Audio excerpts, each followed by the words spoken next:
উত্তর কোরিয়া, দক্ষিণ কোরিয়া বলেন, বাংলাদেশ, পাকিস্তান বলেন, চীন কিংবা তাইওয়ান বলেন, কিংবা রিসেন্ট ইসরায়েল এবং ফিলিস্তিন যুদ্ধই বলেন না কেন, আপনারা এই কয়েক দশকে নিশ্চয় একটা বিষয় খেয়াল করেছেন, আর সেটা হলো যদি রাশিয়া এক পক্ষ নেয় তাহলে আমেরিকা ঠিক তার বিপক্ষে দাঁড়ায় যাইতেছে, আর যদি আমেরিকা কোনো পক্ষ নেয় তাহলে রাশিয়া কিন্তু ঠিক তার বিপক্ষে দাঁড়ায় যাইতেছে। আবার রাশিয়া যদি কোনো দেশের সাথে কূটনৈতিক সম্পর্ক বা বাণিজ্যিক চুক্তি করে তাহলে আমেরিকা কিন্তু সেই দেশকে স্যাংশন মাইরা দিতেছে। আবার আমেরিকা যদি কোনো দেশের সাথে সম্পর্ক স্থাপন করে তাহলে রাশিয়া কিন্তু সেই দেশকে থ্রেট মাইরা দিতেছে। আচ্ছা, আপনাদের মনে কি কখনো একটা প্রশ্ন জেগেছে, দুই দেশের মধ্যে সীমান্ত নিয়ে কোনো বিরোধ নেই, তাদের ধর্ম নিয়েও কিন্তু কোনো বিরোধ নেই, এমনকি তারা দ্বিতীয় বিশ্বযুদ্ধের সময় কাঁধে কাঁধ রেখে যুদ্ধ করেছে, কিন্তু আজ কি এমন হলো যে তাদের মধ্যে এত দ্বন্দ্ব? তো আজকের এই ভিডিওতে আমি আলোচনা করব রোমান সাম্রাজ্য বিভাজনের পর থেকে রাশিয়া এবং আমেরিকার উত্থান এবং এদের মধ্যকার দ্বন্দ্ব নিয়ে। তো আজকের এই ভিডিওটা মনোযোগ দিয়ে দেখেন, আশা করি অনেক কিছু শিখতে পারবেন। তো চলেন শুরু করা যাক। The Russia-America conflict is a long-standing geopolitical rivalry rooted in ideological, military, and strategic tensions. It began during the Cold War, when the United States and the Soviet Union, now Russia, engaged in a global struggle for influence, often through proxy wars, trust, sanctions, and military posturing, with both nations competing for global power and security influence. Despite occasional diplomatic efforts, the conflict remains a key factor in shaping international politics.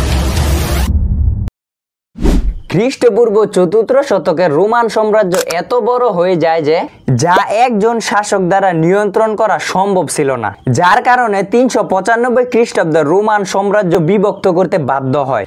আর তখন কিন্তু Roman সাম্রাজ্য দুই ভাগে ভাগ করা হয়, যার এক ভাগ পশ্চিম রোমান সাম্রাজ্য এবং অপর ভাগ পূর্ব রোমান সাম্রাজ্য। পশ্চিম রোমানদের রাজধানী ছিল রোম, যেটা আজকের ইতালির রাজধানী, এবং পূর্ব রোমানদের রাজধানী ছিল বাইজেন্টাইন, যেটা পরে নাম হয় কনস্টান্টিনোপল, আর যার আজকের নাম হচ্ছে ইস্তাম্বুল। আর এখানে আরেকটা কথা বলে নেই, পশ্চিম রোমানরা কিন্তু ক্যাথলিক ধর্ম চর্চা করে, আর পূর্ব যে রোমানরা ওরা কিন্তু অর্থোডক্স খ্রিস্টান ধর্ম চর্চা করে। আর এই ক্যাথলিক আর অর্থোডক্স হলো খ্রিস্টান ধর্মের প্রধান দুইটি ভাগ।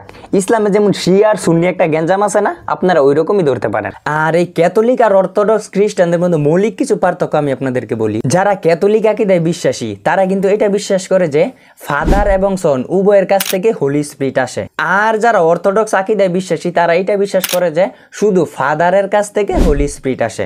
আর ক্যাথলিকরা কিন্তু পোপকে সর্বোচ্চ ধর্মীয় নেতা মনে করে, আর অর্থোডক্সরা এটা বিশ্বাস করে যে শুধু পোপ নয় বরং সকল প্যাট্রিয়ান্স মিলে কাউন্সিলে আসল সিদ্ধান্ত নেবে।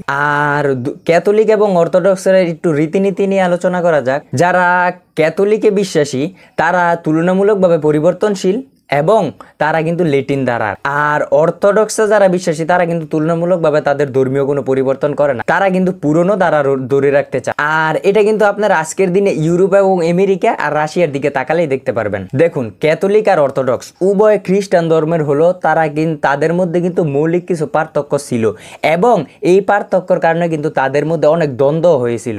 তো পরবর্তীতে কি হয়, আসলে পরবর্তীতে পূর্ব রোমান এবং পশ্চিম রোমান কারা আসল রোমানদের উত্তরসূরি, এটা নিয়ে কিন্তু তাদের মধ্যে একটা গ্যাঞ্জাম শুরু হয়। আর এই উত্তরসূরি নিয়েই কিন্তু রোমানদের মধ্যে প্রথম গ্যাঞ্জামটা শুরু হয়। আর রোমান সাম্রাজ্য বিভাজনের পর থেকে এটাই কিন্তু তাদের মধ্যে প্রথম গ্যাঞ্জাম। আর এই পয়েন্টটা কিন্তু একটু মাথায় রাখেন, পরবর্তীতে কাজে লাগবে। হ্যাঁ, আমি জানি এখন আপনারা কি ভাবতেছেন, এখন আপনারা নিশ্চয়ই ভাবতেছেন যে ভাই ভিডিওর বিষয় হচ্ছে আমেরিকা এবং রাশিয়ার দ্বন্দ্ব নিয়ে, এখানে রোমানদের কথা কেন বলতেছেন? আসলে একটু পরে বুঝতে পারবেন যে আসলে এই ভিডিওতে রোমানদের কথা কেন বলছি। আমি একটা কথা বলে দেই, পূর্বের কনসেপ্টটুকু মনোযোগ দিয়ে দেখেন, পূর্বের কনসেপ্টটুকু যদি মনোযোগ দিয়ে না দেখেন তাহলে কিন্তু পরবর্তী কনসেপ্টটুকু বুঝতে পারবেন না। এবার মূল ভিডিওতে আসি। আপনাদের অবশ্যই মনে আছে আমি বলেছিলাম যে পূর্ব রোমানরা যার রাজধানী ছিল কনস্টান্টিনোপল, যেটা আজকের ইস্তাম্বুল, তারা কিন্তু অর্থোডক্স খ্রিস্টান ধর্মের অনুসারী ছিল। এখন দেখেন পরবর্তীতে এরপর 988 খ্রিস্টাব্দে কিয়েভানের রাজা, যেটা আজকের ইউক্রেনের রাজধানী কিয়েভ, ভ্লাদিমির দ্য গ্রেট ইস্তাম্বুলে যায় এবং সেখান থেকে খ্রিস্টান ধর্ম গ্রহণ করে। আর এখানে কিন্তু অনেক কাহিনী আছে, শুধু এই পয়েন্টটা মনে রাখেন যে কিয়েভানের রাজা ভ্লাদিমির দ্য গ্রেট ইস্তাম্বুলে যায় এবং সেখান থেকে খ্রিস্টান ধর্ম গ্রহণ করে। আর তারা কিন্তু অর্থোডক্স খ্রিস্টানদের অনুসারী ছিল এবং পুরো রাজ্যে কিন্তু তিনি এই খ্রিস্টান ধর্মের প্রচার শুরু করে, যার কারণে কিন্তু পুরো কিয়েভান সাম্রাজ্য খ্রিস্টান ধর্মের অনুসারী হয়ে যায়। আর যেহেতু ইস্তাম্বুল ছিল অর্থোডক্স খ্রিস্টানদের অনুসারী এবং কিয়েভানের রাজা ইস্তাম্বুলের কাছ থেকে খ্রিস্টান ধর্ম গ্রহণ করেছে, তাই পুরো কিয়েভান রাজ্য কিন্তু অর্থোডক্স খ্রিস্টানদের অনুসারী হয়ে যায়। আর আজকের রাশিয়ায় কিন্তু তৎকালীন এই কিয়েভান রাজ্যের রাজ্যের অন্তর্ভুক্ত ছিল। এরপর খ্রিস্টপূর্ব 1480 সালে এই কিয়েভান রাজ্য ভেঙে যায় এবং উত্তর পূর্ব অংশ নিয়ে, যেটা আজকের মস্কো, এটা কিন্তু শক্তিশালী হয়ে ওঠে, যেখান থেকে ধীরে ধীরে মস্কো বা রাশিয়ান সাম্রাজ্য, যেটা আধুনিক রাশিয়া গড়ে ওঠে। আর তৎকালীন কিয়েভান যেহেতু অর্থোডক্স খ্রিস্টান ধর্মের অনুসারী ছিল এবং রাশিয়া যেহেতু কিয়েভানদের থেকেই ভাগ হয়েছে, সেহেতু রাশিয়াও কিন্তু অর্থোডক্স খ্রিস্টান ধর্মের অনুসারী। আর এই পয়েন্টটা কিন্তু একটু মাথায় রাখেন। এখন চলেন আমেরিকা নিয়ে আলোচনা করা যাক। আপনারা একটা বিষয় তো সকলেই জানেন, 1492 সালে ক্রিস্টোফার কলম্বাস আমেরিকা আবিষ্কার করে। আর তখন থেকে কিন্তু ইউরোপের শক্তিধর রাজ্যগুলো যেমন স্পেন, পর্তুগাল, ইংল্যান্ড, ফ্রান্স এই নতুন মহাদেশকে নিজেদের উপনিবেশ বানাতে শুরু করে। দেখেন, উপনিবেশের কিন্তু মূল লক্ষ্যই থাকে সম্পদ দখল এবং বাণিজ্য সম্প্রসারণ করা। আর ইউরোপের এই শক্তিধর রাষ্ট্রগুলো এই উদ্দেশ্যে কিন্তু আমেরিকাতে গিয়েছিল। আর ইউরোপের মূল উদ্দেশ্য ব্যবসা বাণিজ্য বা সম্পদ দখল করা হলো, তাদের সাথে কিন্তু আরও একটা জিনিস যায়, আর সেটা হলো বাইবেল। যেহেতু তখন ইউরোপের এই রাষ্ট্রগুলো খ্রিস্টান ধর্মের অনুসারী ছিল, সেহেতু কিন্তু আমেরিকাতে এই ধর্মের একটা প্রভাব থাকে। আর আপনাদের নিশ্চয়ই একটা কথা খেয়াল আছে, আমি বলেছিলাম আজকের যে ইউরোপরা, তারা কিন্তু পশ্চিম রোমানদের অংশ ছিল এবং তারা কিন্তু ক্যাথলিক খ্রিস্টানদের অংশ ছিল। যার কারণে আর আমেরিকা যেহেতু তাদের কাছ থেকেই, মানে আমেরিকাতে যেহেতু ইউরোপের কাছ থেকে ধর্ম পৌঁছায়, সেহেতু তাদের আমেরিকাতে কিন্তু ক্যাথলিক খ্রিস্টান ধর্ম যায়। আর আপনাদের নিশ্চয়ই খেয়াল আছে, আজকের যে ইউরোপ, তারা কিন্তু পশ্চিম রোমানদের অংশ ছিল এবং তারা কিন্তু সকলেই ক্যাথলিক খ্রিস্টান ধর্ম চর্চা করত।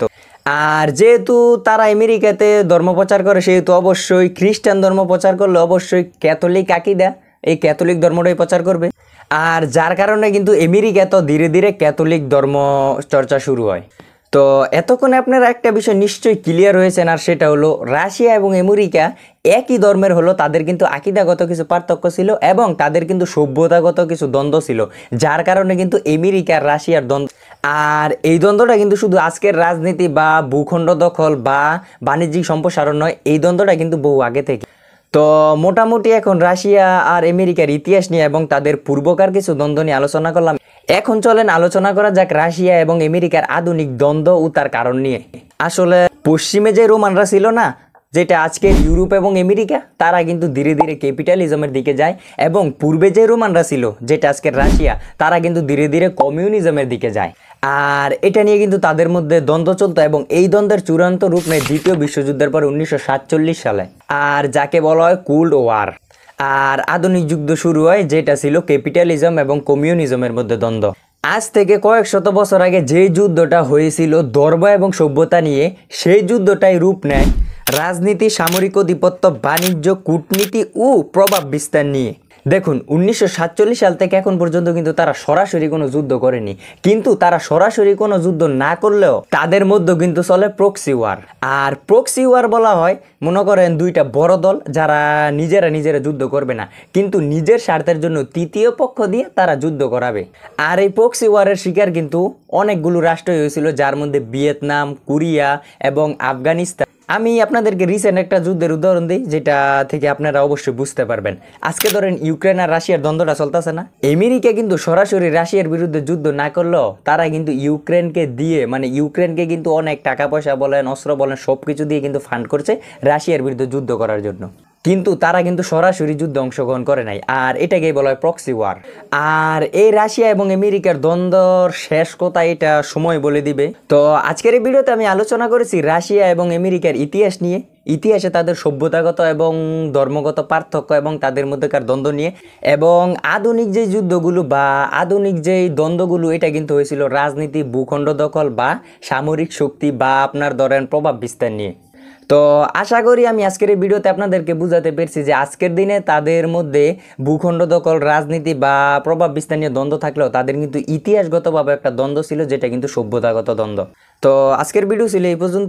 আপনাদের যদি এই ধরনের ভিডিও ভালো লাগে অবশ্যই একটা লাইক করে যাবেন, আর পরবর্তীতে আপনারা কোন ধরনের ভিডিও চান বা কী বিষয়ে ভিডিও চান, এটা কিন্তু অবশ্যই কমেন্টে জানাবেন। ধন্যবাদ।